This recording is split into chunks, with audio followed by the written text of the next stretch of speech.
نحمده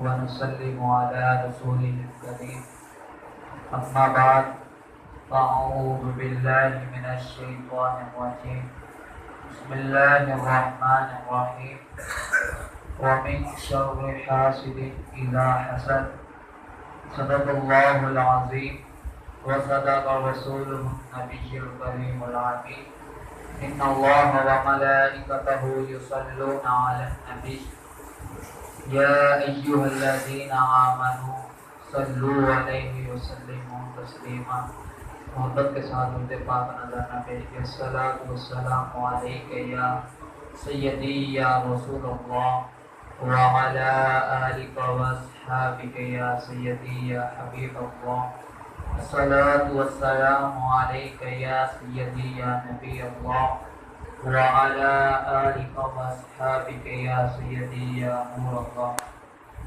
اللہ تعالیٰ کی حمد و ثنا کے بعد میں نے آپ کے سامنے قرآن مجید فرقان حمید کی پارہ نمبر 30 کی سورۃ الفلق کی ایک آیت مبارکہ پڑھنے کا شرف حاصل کیا۔ اللہ تعالیٰ نے قرآن مجید فرقان حمید میں ارشاد فرمایا وَمِن شَرِّ حَاسِدٍ إِذَا حَسَدَ، حسد کرنے والے کے شر سے میں پناہ مانگتا ہوں جب وہ مجھ سے جلے۔ اللہ تعالیٰ نے قرآن مجید فرقان حمید میں اس آیت مبارکہ میں حسد کے شر سے پناہ مانگنے کا حکم دیا ہے۔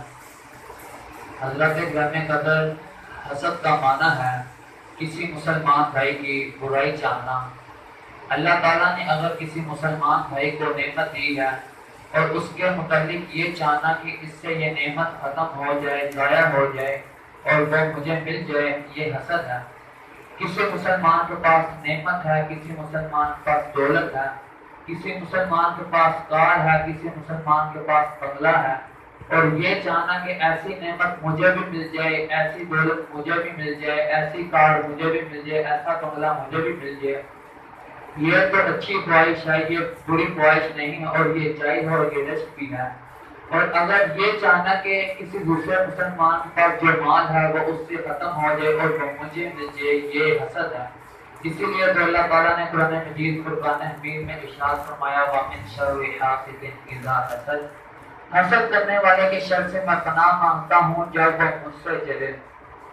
اسی حسد کی وجہ سے شیطان مردود اور معلوم ہوا، اسی حسد کی وجہ سے قابیل نے حابیل کو قتل کیا، اور اسی حسد کی وجہ سے حضرت عیسیٰ علیہ السلام اپنے والد حضرت یعقوب علیہ السلام سے جدا ہوئے، اور اسی حسد کی وجہ سے یہودی حضور صلی اللہ علیہ وآلہ وسلم پر ایمان نہیں لاتے تھے اور آپ کے منکر تھے، آپ کا انکار کرتے تھے اور اللہ تعالیٰ کے عذاب کے غضب کے لاحق ہوئے۔ اور اسی حسد کی وجہ سے خواہشوں کی، یہ یہودیوں کی خواہش تھی کہ اللہ تعالیٰ یہ منصب بنی اسرائیل کو عطا کرتا۔ جب یہ اللہ تعالیٰ نے یہ منصب بنی اسماعیل کو عطا کیا تو ان کے دل میں یہ آگ حسد کی بھڑک ہوئی، اور اس لیے وہ اللہ تعالیٰ حضور صلی اللہ علیہ وسلم پر ایمان لانے سے انکار کرتے رہے۔ اور اس آیت کریمہ سے یہ واضح ہو گیا کہ حسد کرنے والے جو سا حسد کرتا ہے وہ گمراہ میں ہو جاتا ہے اور اس کی آخرت خراب ہو جاتی ہے۔ تو مشکاۃ شریف کی حدیث مبارکہ حضور صلی اللہ علیہ وآلہ وسلم نے فرمایا إِيَّاكُمْ وَالْحَسَدَ فَإِنَّ حَسَدَ يَأْكُلُ الْحَسَنَاتِ كَمَا تَأْكُلُ النَّارُ الْحَطَبَ، اپنے آپ کو حسد سے بچاؤ کیونکہ حسد نیکیوں کو اس طرح کھا جاتا ہے جس طرح آگ لکڑی کو کھا جاتی ہے۔ اسی لیے قرآن مجید فرقان حمید میں یہ واقعہ قابیل اور حابیل کا موجود ہے۔ حضرت آدم علیہ السلام کے دو بیٹے تھے، قابیل اور حابیل۔ حضرت آدم علیہ السلام کے ہاں جڑواں بچے پیدا ہوتے تھے، ان کے جو یہ شریعت میں جائز تھا کہ جو صبح بچہ پیدا ہوتا اس کا شام والی لڑکی سے اس کا نکاح کر دیا جاتا، اور جو شام کو لڑکی پیدا ہوئی اس کا صبح والے لڑکے سے نکاح کر دیا جاتا۔ جب وہ نکاح کے قابل ہوئے تو اللہ تعالیٰ کے حکم سے حضرت آدم علیہ السلام کو حکم دیا گیا کہ اپنے بچوں کی شادی کی جائے۔ تو حضرت آدم علیہ السلام نے اپنے اولاد، اپنے بچوں کو نکاح کرنے کا کہا، کیونکہ قابیل کے ساتھ اقلیمہ پیدا ہوئی تھی، کیونکہ وہ خوبصورت اور حسن و جمال والی تھی، اور حابیل کے ساتھ لیزا پیدا ہوئی تھی جو کہ خوبصورت نہیں تھی۔ جب حضرت آدم علیہ السلام نے اپنے قبیل کو کہا کہ تمہاری شادی لبا سے کی جائے گی، تو اس نے انکار کر دیا۔ اس نے یہ کہا کہ یہ آپ کا حکم نہیں ہے، یہ اللہ تعالیٰ کا حکم نہیں ہے، یہ آپ کا حکم ہے۔ اس نے آپ کا حکم کو نہ مانا، آپ کا انکار کر دیا، کیونکہ حبیل کی شادی اکریمہ کے ساتھ ہونی تھی، اس لیے آپ نے کچھ نہ کہا۔ تو حضرت آدم علیہ السلام نے فرمایا کہ وہ تمہاری سکی بہن ہے، وہ تم پر حرام ہے، تم اس سے نکاح نہیں کر سکتے۔ اسی لیے حضرت آدم علیہ السلام نے فرمایا کہ تم دونوں اپنی قربانی اللہ کی بارگاہ میں پیش کرو، جس کی آسمانی آگ قربانی کھا جائے گی تمہاری قربانی قبول ہو جائے گی۔ جب ان دونوں نے قربانی پیش کی، قبیل کیونکہ یہ کاشتکاری کرتا تھا، اس نے رضا گلی اپنی قربانی کے لیے پیش کی، اور جو سا حبیل تھا یہ بکریاں چرانے والا تھا، اس نے ایک خوبصورت مینڈا اللہ کی بارگاہ میں پیش کیا اور یہ نیت کی کہ یہ اللہ کی رضا کے لیے ہے۔ جب ان دونوں نے یہ قربانی پیش کی تو اللہ تعالیٰ نے قربانی حبیل کی قبول کر لی۔ تو قبیل کہنے لگا کہ تمہاری قربانی قبول ہوگی اور میری قربانی قبول نہیں ہوئی۔ اس کی کیونکہ دل میں حسد کی آگ بھڑک اٹھی، وہ کہنے لگا کہ میں تجھے قتل کر دوں گا، تجھے زندہ نہیں چھوڑوں گا۔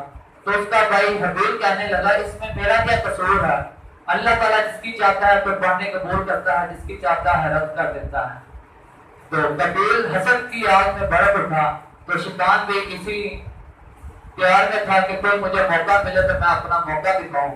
شیطان انسانی شکل میں آیا، اس نے دیکھا ایک کبے کو پکڑا اور پتھر اس کے سر کے نیچے رکھا، اوپر سے پتھر مارا، سر کچل دیا، کبا مر گیا۔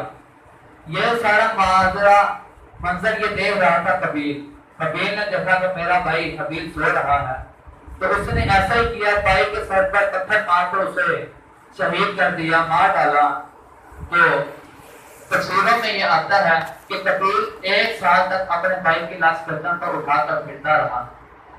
جب حضرت آدم علیہ السلام کو اور حضرت اما ہوا کو یہ بات پتہ چلی تو آپ 1 سال تک ناراض رہے، اور حضرت آدم علیہ السلام تو 1 سال تک تو مسکرائے نہیں نا، آپ کے غم میں مبتلا رہے۔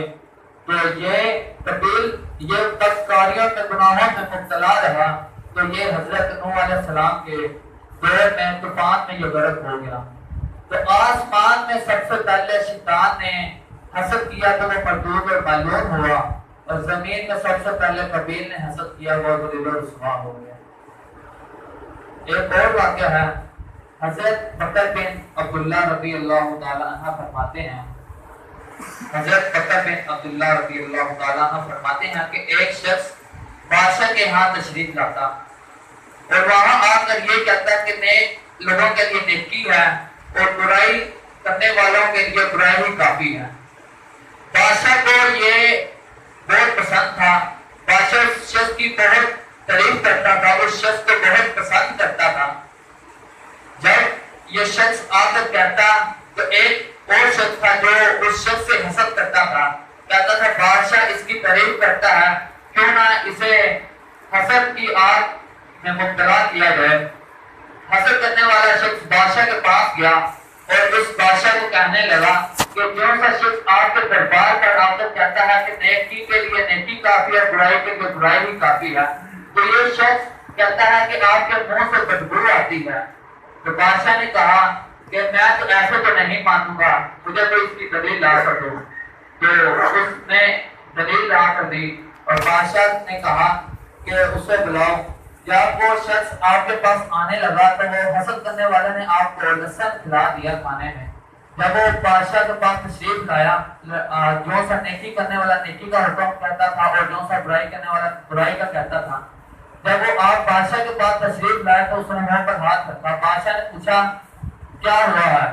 تو اس نے کہا کہ منہ بدبو آ رہی ہے منہ سے۔ تو اس بادشاہ سمجھ گیا کہ وہ شخص نے ٹھیک کہا ہے۔ تو بادشاہ کی اکثر یہ عادت تھی، کوئی انعام ملتا تھا تو کاغذ اور قلم سے لکھتا تھا۔ بادشاہ نے اس کے اوپر یہ لکھ دیا کہ جب یہ شخص تمہارے پاس آئے تو اس کا سر قلم کر دینا۔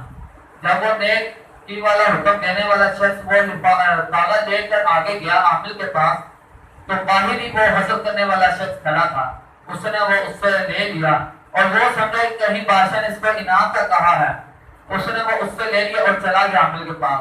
جب عامل کے پاس گیا، عامل نے دیکھا، کھولا اور پڑھا تو اس نے کہا بادشاہ نے لکھا ہے تمہارا سر طلب کر دوں۔ حاصل کرنے والے شخص نے کہا بادشاہ سے آپ پوچھ لو یہ کسی اور کا ہے، تو عامل نے کہا بادشاہ سے ہم پوچھا نہیں کرتے بلکہ اس کا عمل کیا کرتے ہیں، اور عامل نے اس کا سر طلب کر دیا۔ اور جب وہ شخص دوبارہ بادشاہ کے ہاں تشریف لایا تو بادشاہ بڑا پریشان حیران ہوا اور کہنے لگا یہ ماجرا کیا ہے؟ تو اس شخص نے، نیک شخص نے کہا، اس نے یہ صورت حال شروع سے لے کر اینڈ تک واضح کی۔ تو بادشاہ نے سچ کہا کہ آپ سچ فرماتے تھے کہ نیکی کے لیے نیکی ہے اور برائی کے لیے برائی ہی کافی ہے۔ اس طرح یہ سارا عمل سامنے آ گیا۔ تو اللہ تعالیٰ ہمیں توفیق عطا فرمائے کہ ہمیں حسد سے بچنے کی اور نیک عمل کرنے کی توفیق عطا فرمائے۔ تو شاید نے کیا خوب کہا تھا کہ میرے ہر عیب کی کرتے